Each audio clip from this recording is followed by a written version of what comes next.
News with Mitsumi Takahashi.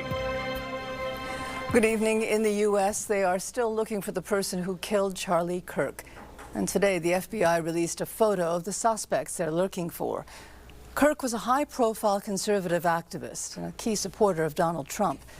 He was shot yesterday while giving a speech in Utah. Jacqueline Lee reports.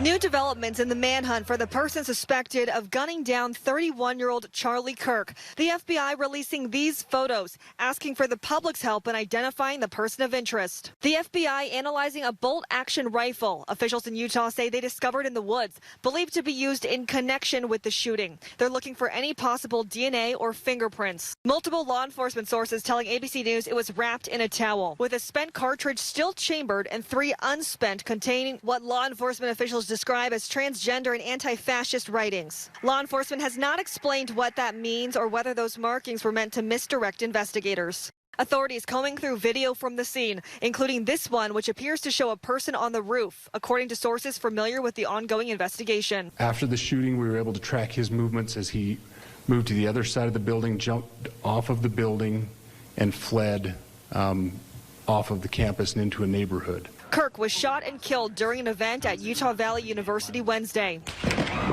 I was 15 feet away, and it was really hard to witness. As the guy said, shooting or shooters or something like that, you just hear the gunshot and I'm sorry.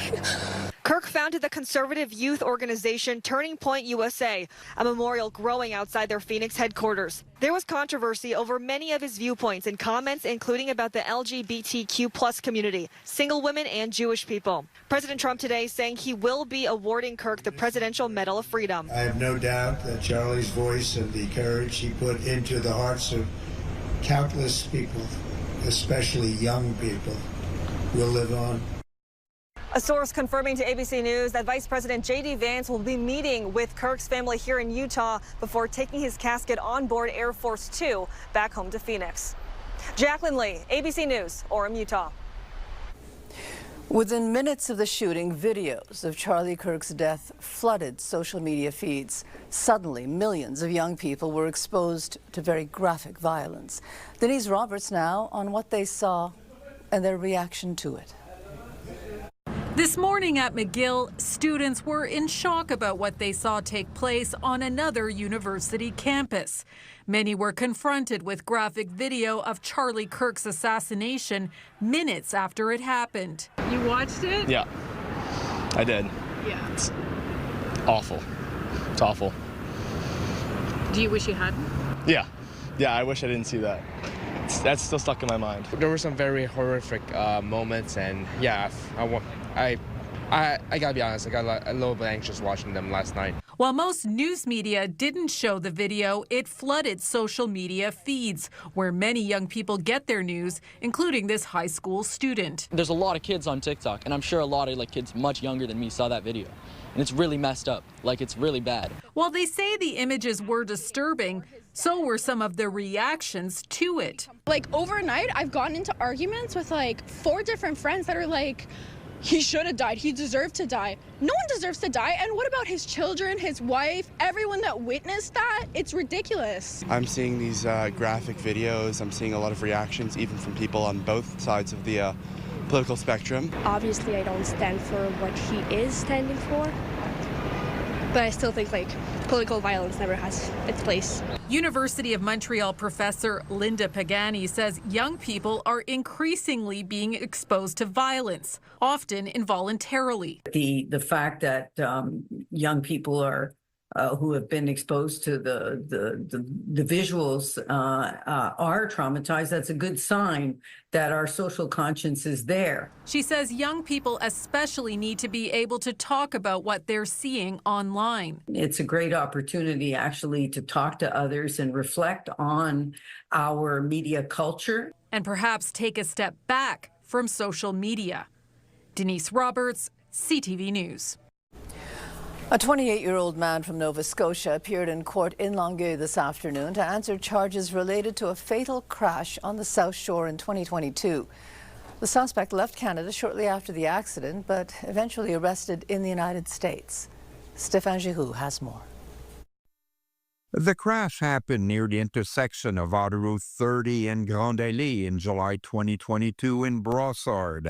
Investigators claim trucker Baljit Singh failed to slow down in the construction zone, leading to a 7-car pileup that took the life of Nancy Lefrançois and her 11-year-old Loïc Lefrançois. On a tout perdu. Toute notre famille. Tout. We lost everything, says the victim's father and grandfather. It completely broke our family. The truck driver was treated in hospital, but during the police investigation, Singh left Canada for India. L'injustice, le coup de pelle d'en face que j'ai eu, le deuxième coup de pelle d'en face. The tragedy was the first punch I received, she says, but knowing the suspect fled the country was the second. Singh eventually left India and resettled in the United States, where marshals arrested him on an outstanding Canadian warrant. Singh was brought back to Longueuil to face charges. He's facing 2 charges of dangerous driving causing death and 3 charges of dangerous driving causing bodily harm. For the family and other survivors, Singh's arrest brings a degree of closure. C'est un allègement à notre angoisse. It certainly relieves our anguish, he says, but the family wonders why Singh was able to leave Canada during the initial investigation. Quand il y a des morts, comme elle disait. When people die, he says, the passport should be seized immediately. In the meantime, Baljit Singh was denied bail and will have to remain behind bars until his next court appearance on October 15th. Stéphane Giroux, CTV News in Longueuil. A school bus collided with a large truck this morning on a highway just south of Quebec City. At least 20 students were injured. The bus driver suffered minor injuries. The truck driver was not hurt. The cause of the crash is under investigation. We are 10 days away from another bus strike. The strike is by the STM's maintenance workers, and it means more shutdowns for the city's bus and metro system. Here's Jack Richardson. For transit riders, it feels like deja vu. I live far, so I essentially really need the metro. I could take my car because I do have a car, but budget-wise, it's very different because then I would have to pay parking, find parking. I'm taking every day the metro. Not everybody can afford now a car with these prices. STM maintenance workers have threatened to go on strike again. The union representing nearly 2,400 employees, CSN Montreal, and the STM have until September 22nd to negotiate. If a deal is not reached, a walkout will happen, causing more major shutdowns of Montreal's metro and bus system.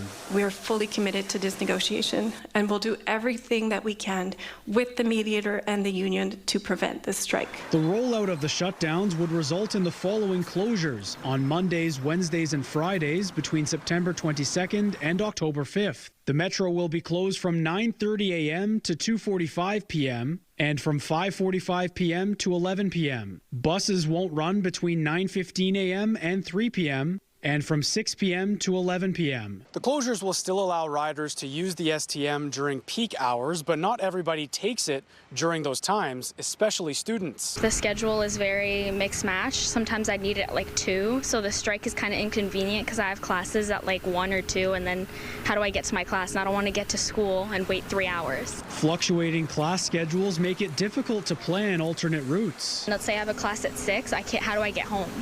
Because the bus stops. The STM is maintaining hope that a deal will be reached with the union before the deadline. But if the strike happens, the agency says communication is better this time around. We've reviewed all of our templates so that it's more easy at first glance to understand which days have essential services, which days have not, are operating fully. In the meantime, riders are left to wait and hope a deal can be reached. Jack Richardson, CTV News. People living near Montreal's Devonshire Park downtown have been granted funding. It's to launch a class action lawsuit. They say that homelessness in the area is out of control. Anastasia Dextrine has more. Montreal's Devonshire Park was once an oasis for children, but neighbors say that reality's changed. It's a melting pot of clientele that opened a few years ago right next to this very livable area. The shelter at Hôtel Dieu opened its doors in 2021. Ever since, residents say the neighborhood has been on a clear decline, from abandoned parks to drugs and filthy alleyways. Someone broke in my apartment. Now I have to get cameras. I live on the main floor, so people do their basic needs on my main floor. That's why Devonshire residents are taking matters into their own hands, and they've been approved for $12,000 from Quebec Collective Action Assistance. It will serve as pre-funding for a class action lawsuit against the CHUM, the local health authority, Old Brewery Mission, and the City of Montreal. Any place they want to install or propose an installation, okay, communication, that's the key word. Human rights advocate Foniemi is helping the residents. He says the funding is an important step in a lengthy process. With the pre-class action funding, they will have the means to hire the lawyer to go to Superior Court later in December. Residents of nearby Milton Park received the same funding earlier this year.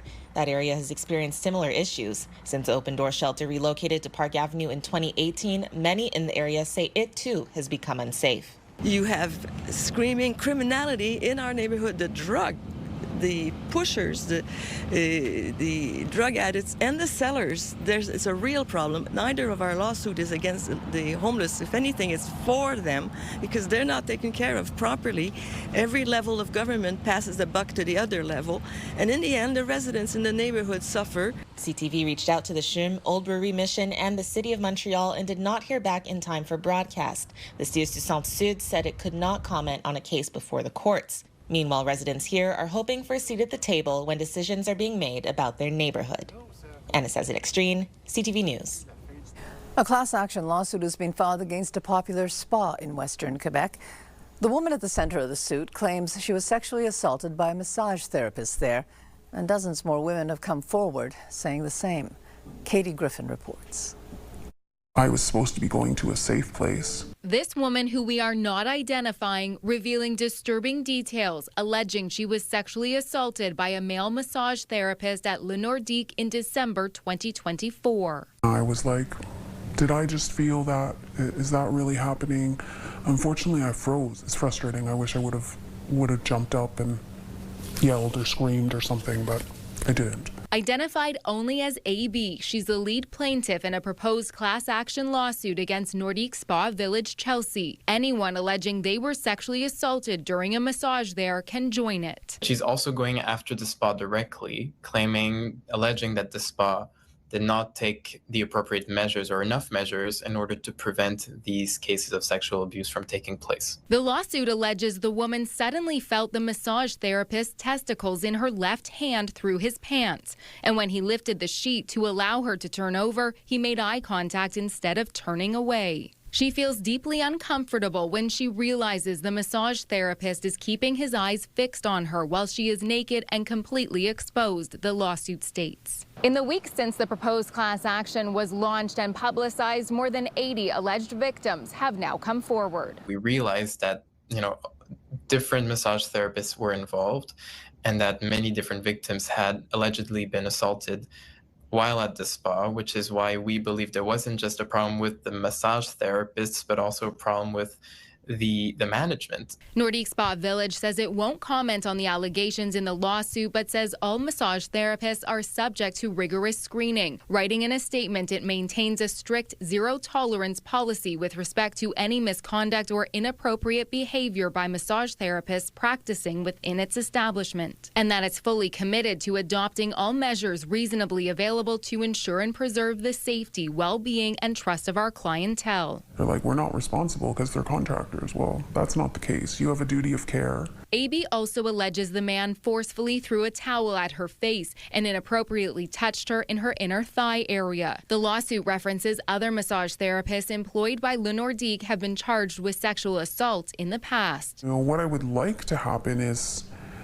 for each of the victims to get compensation for what they've gone through, the stress. There should be compensation for that, and I think Le Nordique really needs to step up and change their policies and figure out a way to get around what's happening. None of the allegations have been tested in court. Quebec does not have a provincial regulatory board for massage therapists. The class action is yet to be approved, and there is no date yet for a hearing. Quebecers can now get compensation for the nationwide bread price fixing scheme. The class action suit against Loblaws has been settled in court. Loblaws admitted to the Competition Bureau that it did take part in a price fixing scheme in 2015. The price fixing meant that Canadians were paying about $1.50 more per loaf of bread. A lot of Canadians are wondering whether or not there's not enough competition, who controls the market, how prices are being set, etc. And I think that Canadians have every right to be concerned. Quebecers who bought packaged bread between 2001 to 2021 are eligible for compensation. A link to the website to make a claim is on our website, ctvnewsmontreal.ca. Well, the city of Dorval and the Montreal Airport Authority signed a 15-year agreement today. It's an agreement that will preserve the operation of a golf course in Dorval. Christine Long has more on that. At the green space where Golf Dorval is located, the president of the ADM and the mayor of Dorval signed a 15-year lease. What we're getting today is a guarantee that we're going to be here for another 15 years, which is fantastic. We'll be able to upgrade our facilities. More importantly, it's going to give some permanence to the community because now people are very worried about what's going to happen with the expansion at the airport. For the past 7 or 8 years, we were renewing the lease 1 year at a time, and this time we are committed for a lease renewal of 15 years. Golfers on the course had this reaction to the news. Je pense que c'est fantastique. So excited. I was so worried that they were going to take it. It's one of the last golf courses actually on the island, right? So public course. A huge asset. Yves Beauchamp says the ADM has been eyeing this area as a place to generate more power. A place where we could have put like solar panel, other source of energy to provide the required energy for the airport is not needed in the short and medium time. The golfers regularly have to play through the sound of planes flying overhead, but they still welcome the reprieve. Stop the expansion of the Dorval airport. They have plenty of space. They've already taken all kinds of space. This airport is getting too busy, really too busy. Until 2040, this green space will remain a public place. This land here, we might develop it one day, but for the next 15 years, it's secure. Non-golfers take note. Winter activities on this course, such as snowshoeing and skiing, will be maintained and expanded. Things that we can develop now with our leisure program at the city of Dorval that will be more interesting for the public and get them out into this beautiful property. A beautiful property that is home to more than golfers. Christine Long, CTV News. And coming up, it's been 24 years. On that fateful day, savage monsters attacked the very symbols of our civilization. And today, the thousands of people who died were remembered. And the PQ leader in Alberta talking up independence. An SUV crashed into a daycare center in Richmond Hill yesterday. A toddler was killed. Another child is in critical condition. 6 children and 3 staff members were injured. The driver's 70-year-old man was arrested at the scene. He's been charged with dangerous driving causing death and dangerous driving causing bodily harm. The Prime Minister announced the first 5 major projects for Canada today. From energy and mining in the west to expanding ports in the east, Mark Carney says it's about nation building. Abigail Beeman reports from Edmonton. Mark Carney tried to drive home his message. It's a single point of contact to get nation-building projects built faster. Announcing the first 5 projects and more in development, led by a former energy executive at the newly opened Major Projects Office. To get to one project, one review, one decision in a 2-year time frame will set Canada apart globally. The Prime Minister acknowledged several are already further along, like LNG and Kitimat. He says in all cases, engagement with Indigenous groups is very advanced, and within 5 years. Yes, some of those projects, shovels will be in the ground. But the opposition leader points out no shovels yet. He's not permitted a single major mine, pipeline, nuclear plant, or anything else. What he's done today is announce that he's going to send an email to an office that isn't even fully staffed up yet, which will one day consider possibly approving 5 projects. This is pathetic. As for money in a new spend less, invest more environment, the Prime Minister says being more efficient doesn't cost much. It's not clear how much Ottawa will spend otherwise. We expect with the vast majority of these projects that federal dollars will catalyze many multiples of private dollars. CTV News asked the Prime Minister what success looks like. He said in part it's about changing attitudes so people believe Canada can build big. The next list of projects, he says, will be out by the Grey Cup. That's November. Abigail Beeman, CTV News, Edmonton. The leader of the Parti Québécois was in Alberta today, praising its premier for standing up to Ottawa.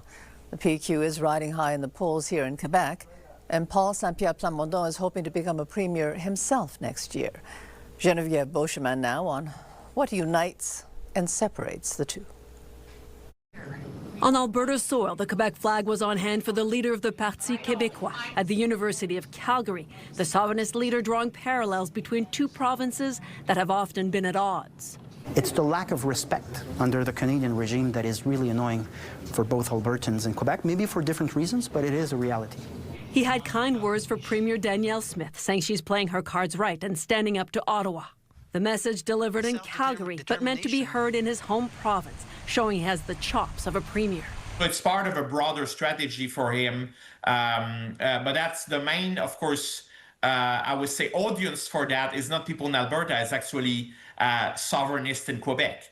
With Quebec's election just a year away, the PQ leader is leading in the polls, far ahead of Premier François Legault, who was once Canada's most popular premier.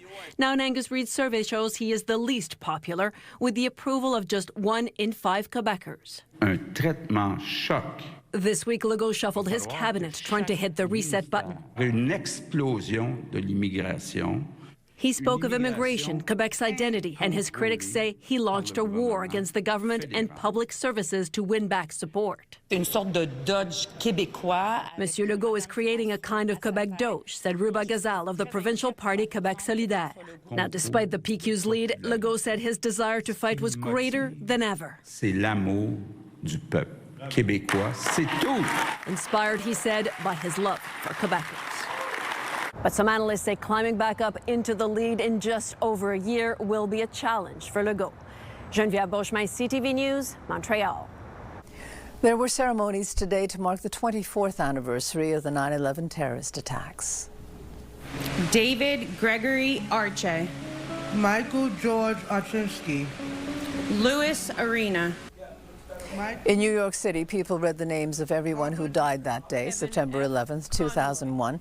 Nearly 3,000 people were killed, among them 24 Canadians.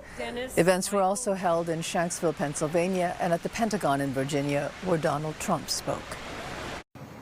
On that fateful day, savage monsters attacked the very symbols of our civilization.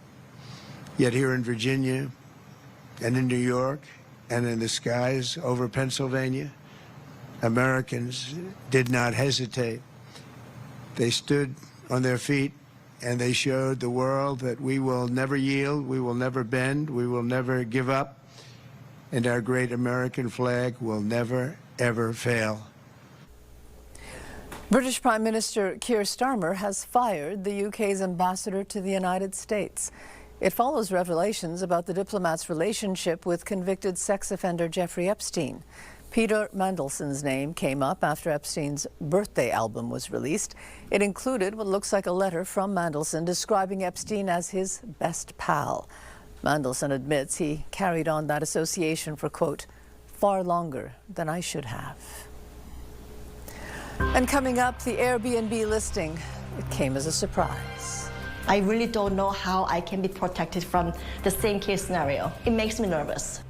Because she thought she'd just rented her condo to a tenant. And scam contractors, beware of door-to-door offers of free inspections.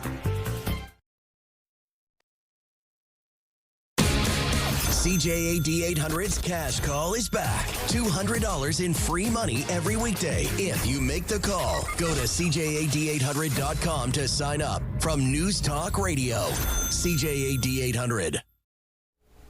NATO fighter jets were forced to take to the skies over Poland earlier this week. Russia sent drones into Polish airspace. It's being called a dangerous new chapter in Russia's invasion of Ukraine. Roger Hilton is with the global think tank, Globsec. Hi, Roger. Good evening, Mitsumi. Good evening, Montreal.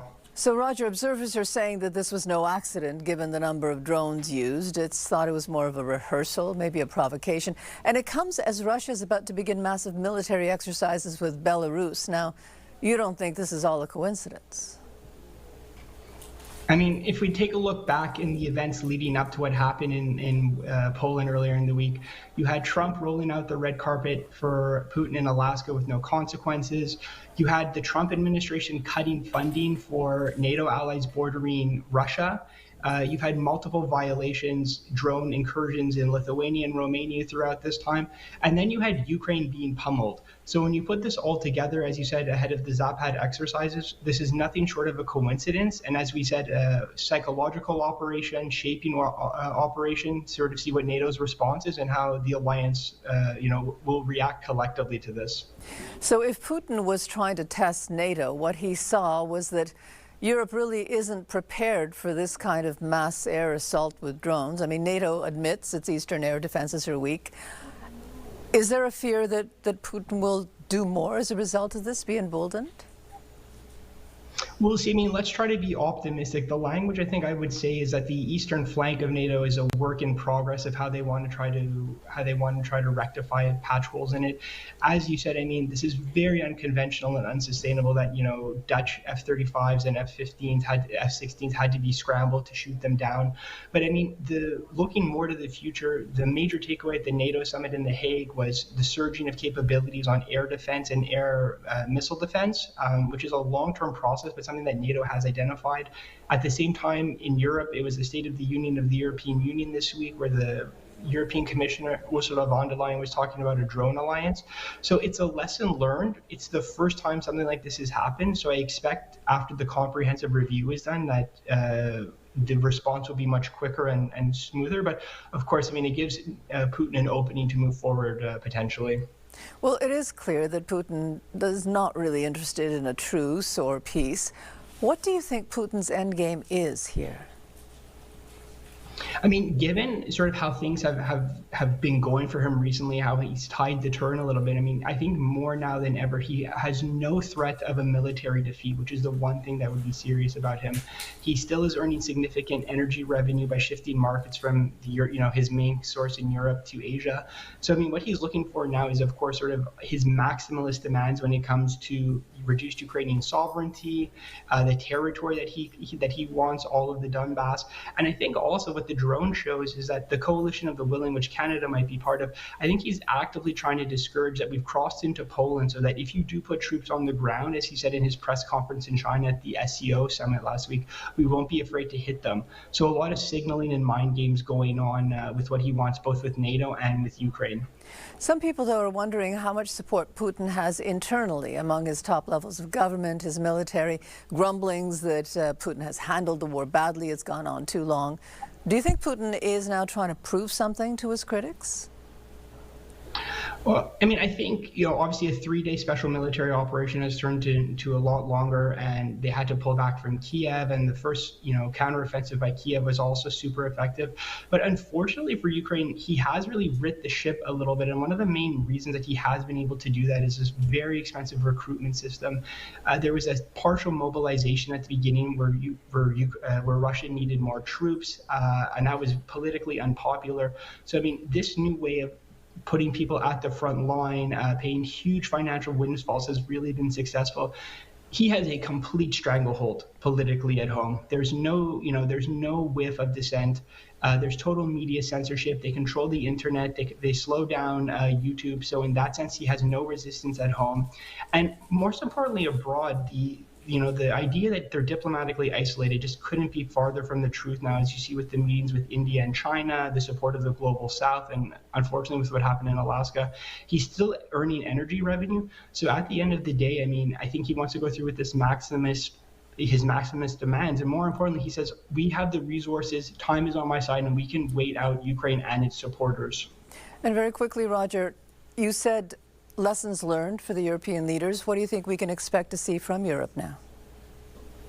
Yeah, well, I mean, listen, we've been having this conversation about the wake up. When is it going to come? What are they going to do? I mean, in the immediate future, it seems that Germany and other allies are going to be surging personnel and military equipment to the eastern flank to try to solidify the border. There's been condemnations. It's expected that the 19th sanctions package is going to come this year, which again is not going to change Putin's behavior, but more try to starve the war machine. But collectively, as I said, I mean, Putin is, creeping over in terms of very slowly boiling the frog, raising the escalation. So it's soon to be said, but something like this could escalate further, and hopefully the alliance will be ready to react after this first lesson learned during the week in Poland. Okay, thank you very much for this, Roger. All the best back home. The 5 players who were acquitted in the Hockey Canada sexual assault trial in London, Ontario, will be able to return to the NHL. The league says they will be able to play again when their suspensions end December 1st. Michael McLeod, Dylan Dubé, Cal Foote, Alex Formanton, and Carter Hart were charged with sexual assault. They were acquitted of those charges in July. The players are all unrestricted free agents. They will be able to sign with any team as of October 15th. Weather brought to you by Gratianscaf. Last chance at the second pair as a gift event, including designer frames. We are live from Marché Bon Secours for the World Press photo exhibit. It's on until October 13th, and it is the 18th edition. And what's really interesting is that there's a section that's devoted to the father of Quebec photojournalism, and there's a lot of local angle here. So I think it's really interesting for our viewers, and Montreal is actually one of the more popular destinations for this touring photo exhibit. Apparently last year they had close to 70,000 people come check it out in 6 days. And apparently they're also on track to surpassing that number. So I want to encourage everybody to come on down. There's been a lot of people coming and going, so it's really interesting. And what's especially cool is that nobody's on their phone here, so they're really taking in each image and having a connection to it. So definitely worth checking out before October 13th. Now let's talk about the weather, because we actually surpassed today's expected daytime high, 24 degrees. It certainly felt warm this afternoon. And normally we see highs around 21 degrees, and that 24 far off from breaking the record set in 1947 of 31.1 degrees. Now let's see what we're forecasting overnight. So we'll deal with clear skies into the early morning hours, holding on to those clear skies. So it should be a lovely night. We're looking at a low of 10 degrees, and we'll see that in the early morning hours. We start the day off with plenty of sunshine, forecasting for mostly sunny skies. Later into the afternoon, we could see some clouds move in, calling for a mix of sun and clouds, and a daytime high of 21 degrees. Now, this is where things get interesting. We're going to take a look at what we're seeing in the next 7 days. So come Saturday, we're calling for sun and clouds, no longer looking like rain on the weekend. So that's the good news, 22 degrees. But if we look ahead to next week, specifically Tuesday through Thursday, our temperatures are climbing way above seasonal, 26, 27, feeling like 29 or 31. So humidity is going to be a factor this time next week. A condo owner in Vancouver says her tenant illegally listed her unit on Airbnb. And she says when she contacted Airbnb, it did nothing to help. Shannon Patterson has more.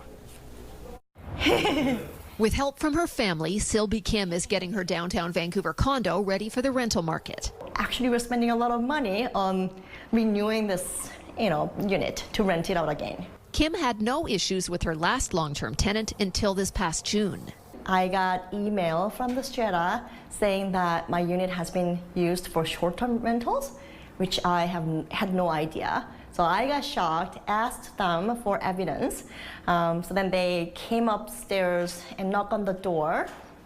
They found a couple visiting from Airbnb. Kim called Airbnb and customer service asked her for a link to the fraudulent listing. So then I came here to ask the guest about the link. And so they provided the link and who the host was, which wasn't my tenant. Kim gave that information to Airbnb along with proof she owned the unit and didn't authorize the listing. But she says the company would not deactivate it. They cannot take it off because then I have to talk to the host. How am I supposed to talk to the host? I don't even know them. So Kim decided to confront her tenant. And the tenant straight up lied to me first, but then he bailed. He just disappeared. For the next month, Airbnb guests kept showing up to her condo. What I ended up doing was I came this unit every single night to check if anybody checked in, right? So then I had to kick one young family out. I felt so bad about it, but I just explained them about the situation and told them to call Airbnb and ask them to find another unit because this is illegal. Kim reached out to CTV after seeing our story on Hossein Tabakoli, another Vancouver condo owner whose long-term tenant illegally listed the unit on Airbnb. The story was exactly the same and almost kind of proved my theory of this is not just one case, but this is like the organizational crime. CTV News reached out to the City of Vancouver and the Minister of Housing requesting comment on the problem of long-term tenants illegally listing their units on Airbnb, but neither would grant us an on-camera interview, instead releasing statements outlining the current short-term rental laws and telling victims of the scheme to report it. You want the city and the province to look into this? Yes, absolutely. As she prepares to list her condo for rent again, I really don't know how I can be protected from the same case scenario. It makes me nervous. Shannon Patterson, CTV News, Vancouver. 3 women have been arrested in Toronto. They're accused of targeting people in a distraction theft scheme. The women are accused of working together to steal jewelry. They've been at it, they say, since July. They face 36 charges, including several counts of theft and taking part in a criminal organization. And there's a warning about scam contractors. They're people going door to door offering to repair driveways and roofs or do home renovations. Usually starts with an offer of a free inspection. Here's Pat Foran. Now, did your chimney have problems? Not that I was aware of. Richard Morris of Scarborough says last month his doorbell rang and it was a contractor offering to do a free chimney inspection. To give me an estimate to repair my chimney, which I didn't see any harm in it. Morris says once workers were on his house, they said a portion of his roof was in terrible shape. They ripped it up and told him the damage was so bad, if he didn't repair it, they would call the city and have his home condemned. Scammers may go door to door saying they're doing free chimney or roofing inspections, but once they get up on top of your home, that's when they do damage and then say you need serious repairs. Morris ended up paying the scammers $30,000. He had to pay another $10,000 to a legitimate company to repair his roof for a total of $40,000. I was suspicious from the get-go, but they would do this damage and then want money to repair the damage that they did. It's been very upsetting and scary. We did a story recently with a Toronto couple who were also told if they didn't do roof repairs, their home would be condemned. They eventually handed over $480,000 for renovations. Most weren't needed. The condition of the roof was so terrible that it was going to cave in. They had us feeling very frightened. And is $40,000 a lot of money to you? Yeah, it's causing a lot of problems. Yeah. We were unable to contact the roofer by phone or email. Be cautious of anyone coming to your home claiming you need expensive repairs. Seek out a company yourself, check references, and don't pay in advance until work is done. Morris wanted to share his story to warn others. What I would hope would come from this is just a heads up for everybody else out there so they don't do this to anybody else. Pat Foran, CTV News. And coming up, for patients who've run out of options. I am cancer-free. The treatment worked well. It is a breakthrough that comes from a lab here in Montreal. What's on Montreal? Brought to you by Tanguay, your comfort zone.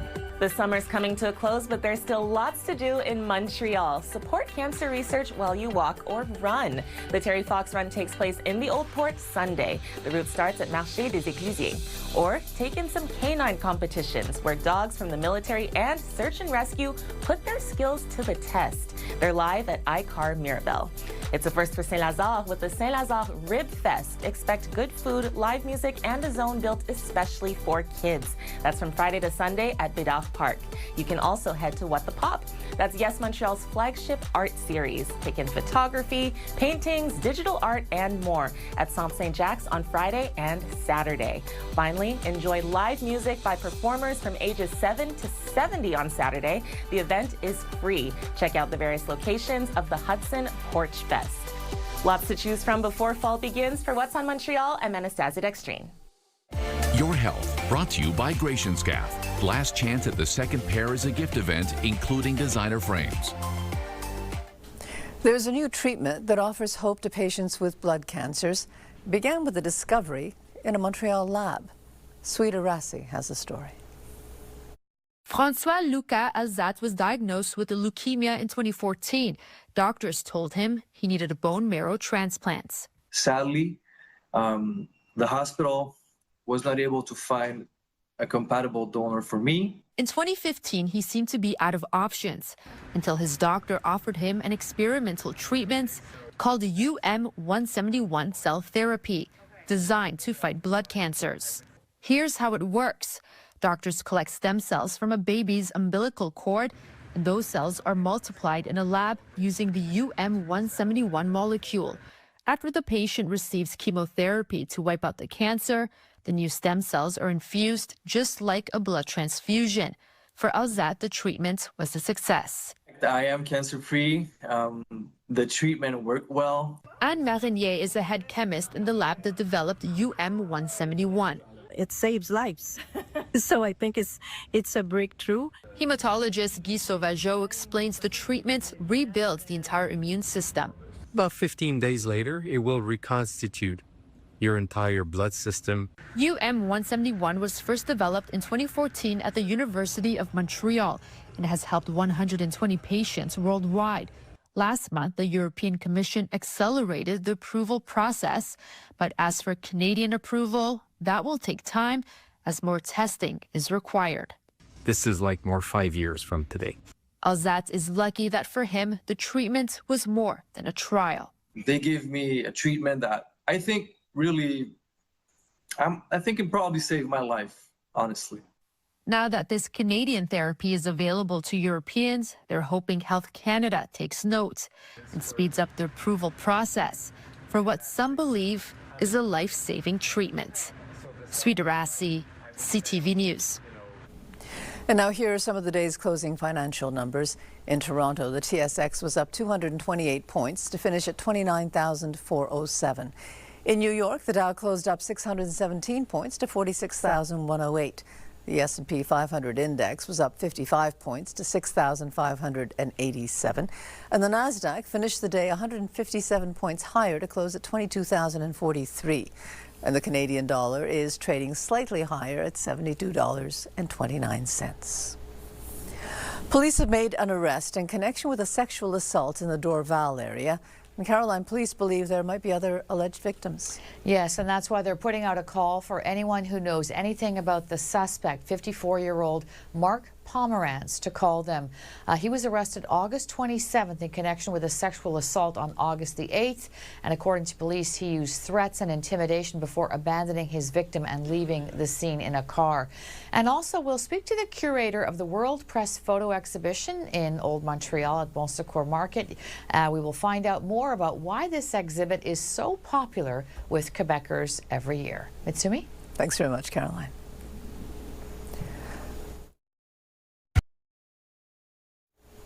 There are interesting new art displays in the streets of Dartmouth this week. Here's Paul Holdingsworth. With summer winding down and a dreary winter not far off, I'm working on a 128-foot mural. There is a team effort underway to brighten and beautify this area. To make the small city that we have come alive. Mural Jam is a showcase of paint and vibrant colors, with murals popping up on most street corners in downtown Dartmouth. A bunch of artists come into town, sprucing up some walls, making the town look a bit more beautiful. Some of the murals are massive, looming large, stunning works of art. Others are designed to brighten up driveways and alleys. I think it's uplifting. People really seem to like it. I think it can take kind of desolate, forgot about areas and kind of brighten them and bring them as a space where you don't feel uncomfortable to go anymore. This paint is also heavy duty and made to last. These murals should survive the rough weather and be around for years to come. Welcome news for people who live in this historic community known for its narrow streets and older buildings. I love it. We need more of it. We need a revitalization of the downtown, and it's happening. When the artistic work is completed this weekend, these murals will be on display as a finished product. Paul Hollingsworth, CTV News, Dartmouth, Nova Scotia. So, Lauren, before we get to the weather, I have some extraordinary news, okay? So, our director, Dave Tenu, and our production assistant, Adriana Paquette, they're both celebrating birthdays this very day together. Happy birthday! Yes. And, oh my goodness. And Dave, because he doesn't like any publicity, is hating me right now. But too bad. So it's going to be a nice night. We're going to play some Bob Marley in his honor. Well, he sings. He sings. Yeah. The man sings beautifully. Okay, Yeah, so he does. He does. So it's a nice night. Lovely night to come out and enjoy.